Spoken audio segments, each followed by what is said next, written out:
So that's part of what the higher ups from the government or whoever wants to do, is to split us up so the numbers don't look anywhere near what they are. Dakota Christensen here for Rebel News. This past weekend, I had the privilege of reporting on the ground in Ottawa, where the Canadian Truckers for Freedom convoy, consisting of tens of thousands of transport trucks from all corners of the nation, began to converge on Canada's capital city. Hundreds of thousands of supporters came out to support and protest the heavy-handed COVID restrictions that are still in effect across Canada, which happened primarily in Ottawa's downtown, centered on Parliament Hill. It was truly remarkable to see so many transport trucks parked up and down a number of the main streets in Ottawa, including all down Wellington Street right outside of the Canadian Parliament building. But while all eyes were focused on Parliament Hill and Ottawa's downtown, the noisy trucks blockading all the roads, and the massive protest underway there, I couldn't help but think, where are all of the other trucks? As I mentioned, reports showed that not just hundreds or a couple thousand, but tens of thousands of trucks had driven to Ottawa from all corners of the nation to converge on the capital. While downtown Ottawa was quite a sight to behold, and it still is, with all of those trucks still there as I speak, I did not see tens of thousands of trucks parked downtown. So I began to investigate and ask the truckers how they ended up exactly where they did, and how police and city officials had directed their movements upon arrival. As previously reported by Rebel News, government officials closed off two main bridges leading into the city prior to Saturday's protest: the Macdonald-Cartier Bridge connecting Gatineau, Quebec with Ottawa, Ontario, and Alexandra Bridge, which also crosses the Ottawa River and connects Gatineau with Ottawa.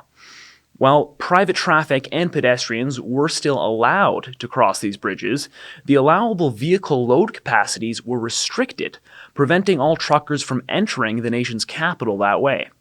City officials had also used heavy equipment to block sections of roadways in Ottawa's downtown, preventing truckers from entering those roads. But that wasn't all. I knew that thousands of trucks had made it into the city despite these interferences. As I began to inquire, I learned from the truckers who were parked downtown that police had redirected the traffic of thousands of trucks, causing them to diverge away from downtown and Canada's Parliament, where the focus was, and to park in designated parking lots across the city, away from streets where they would cause further gridlock and disruption to city traffic. And the truckers complied with these directions. They wanted to be peaceful and law-abiding in their protest, and as a result, it would seem that thousands of trucks ended up being led deceptively, I was told, away from downtown, and found themselves scattered in many separate smaller groups in dozens of parking lots across Ottawa away from downtown. I had the chance to examine one of these parking lots myself, located at a baseball stadium that's a 6-kilometer drive away from downtown Ottawa, and it was simply packed with trucks. Let me show you here. Dakota Christensen here for Rebel News in Ottawa. I had to think to myself, it's really something to see all of those trucks lining the streets of downtown in front of Parliament, but that really has to be just a fraction of what seems to be tens of thousands of trucks that were rolling down the freeway toward Ottawa from all the corners of the country. My question is, where did all those trucks actually end up, if not downtown, like it seemed that was the intended destination? Well, I'm currently standing in a parking lot about 6 kilometers from downtown, and there are loads of trucks here in this parking lot, and I'm told by the truckers this is just one of many, that police diverged a lot of the trucks from their initial destination, diverted them to parking lots across the city, and this is one of many. I'm here to speak to the truckers to sort of try and figure out how did they get here, who directed them here. There are toilets, porta potties set up around here, there are tents. Who set this stuff up? Who directed the truckers to come here? And where did all of the trucks actually end up? A full trucker camp prepared rather enticingly, with food and tents and portable toilets tucked neatly away from where most people would ever see it. I also interviewed one of the truckers at this parking lot camp to try and get some answers as to how all of this was orchestrated. We got here on Friday afternoon about 1 o'clock. Yeah. And we were parked down by Rideau Canal on Queen Elizabeth Street or whatever, parallel to the canal. So we were all lined up. There must have been about 50 trucks. And about an hour or so later, the leader of the Niagara group was in contact with somebody that was organizing, a bigger organizer either in the convoy, and we were informed by the Ottawa police to come over here because arrangements had been made. So we were the first ones to come in here. The tents weren't even set up at that time, so we helped set up the tents. We had a bunch, this trailer was full of food, which we unloaded into them 2 trucks there, and then people started showing up. But they did split up some of the people. There were some trucks that were behind us beside the canal. They managed to get right in front of Parliament Hill on Wellington. And there were a few other people floating around. So the police came in and they basically split us into groups. So I don't know how many parking lots there are and how many trucks in total, but this is only a small fraction of what's out there. Well, I was directed here. I was speaking to some of the ones on Parliament right in front, and they said that some of their convoy ended up in this parking lot. That's what led me here. This makes me start to think just how many parking lots are there and how was this directed? Like, who set up the porta potties? Who started to establish the food trailers and the tents and that? Like, who organized all of this? I don't know who did it, but somebody obviously did. Whether it was the organizers from Alberta or not, I'm not sure, but they couldn't even, most of them couldn't make it in here. When they got in yesterday afternoon, they were shut down on the west side of town. I can't recall what bridge they got, but the police stopped them there and shut them down. So they couldn't make it this far even if they wanted to. There's supposed to be another parking lot over there with a bunch of trucks, and there's a few other ones scattered around, possibly. Smaller groups, but so they're all over. So when MSM posts pictures, they're saying, oh, there's only 100 trucks or whatever. Well, wrong. There are way more than that, and they're scattered all around town. And I heard an estimate from somebody that there were 2.4 million people yesterday down towards Parliament Hill.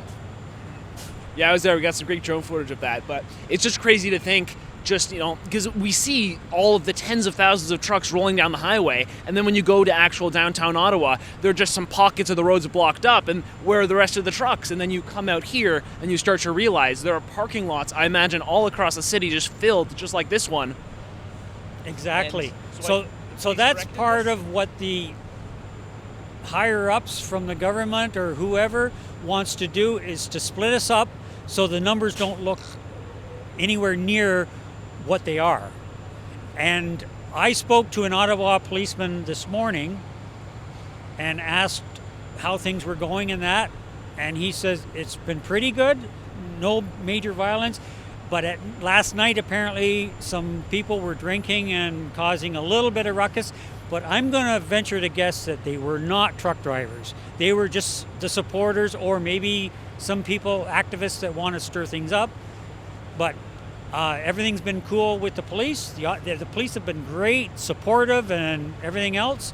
I spoke to some paramedics. We're right a block away from Parliament Hill. And they said, I asked them, number one, how many calls have they had, or medical emergencies? He looked at his colleagues, they talked for a second, and he says between 1 and 30. So that's out of 2.4 million people yesterday alone. And I said, of those injuries, how many were serious or whatever? He says, I can't say, because your medical information is supposed to be private. So, okay, I understand that. So out of all those people, 1 to 30 emergencies, that's not a lot for that kind of a crowd. And they could be somebody slipping on ice. It could be a number of smaller things, but nothing major. And there is access in and out for ambulance or any other emergency service. So they can't say that we're stopping anything like that. Yeah. Well, what shocks me is just, when you think about it, it was sort of the impression of we're going to have tens of thousands of trucks flooding downtown Ottawa, clogging the city streets, shutting it all down. All of the trucks here completely complied with police directions and have put themselves in parking lots. And I can't imagine coming from BC or Alberta, driving across the whole country just to come and sit in a parking lot to sort of, but at least they're part of a larger movement here. But thinking about that, I mean, what are your thoughts on that? Well, the ones that are down in front of Parliament Hill right now, there's 5 blocks long and 3 and 4 lanes wide.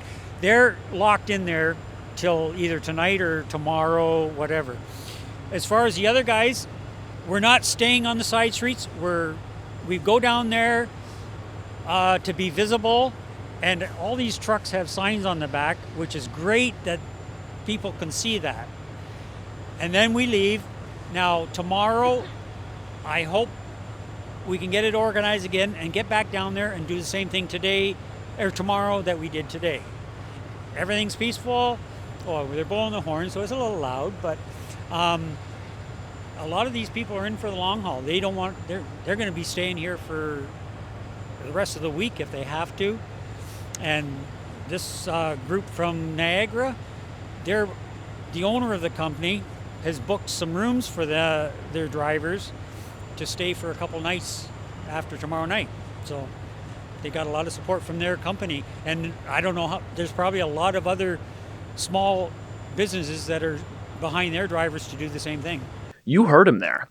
It seems to me that city officials did everything they could to pull truckers away from downtown, and away from Parliament, and to divide them into smaller, less intrusive, out-of-the-way groups. Unfortunately, I had to leave Ottawa before I had the chance to dig any deeper into this, but from what I heard from many truckers, there are dozens of camps just like this scattered and divided throughout the entire city, intentionally by design of government officials. So just to keep in mind, the trucks that you saw downtown were only a fraction of the trucks that came from all corners of the country to protest in Ottawa. For Rebel News, I'm Dakota Christensen. To see all of our convoy coverage of the Freedom Convoy 2022 and the ongoing situation here in Ottawa, the nation's capital, as events unfold, make sure you go to convoyreports.com. We'll be posting all of our coverage to that site, convoyreports.com.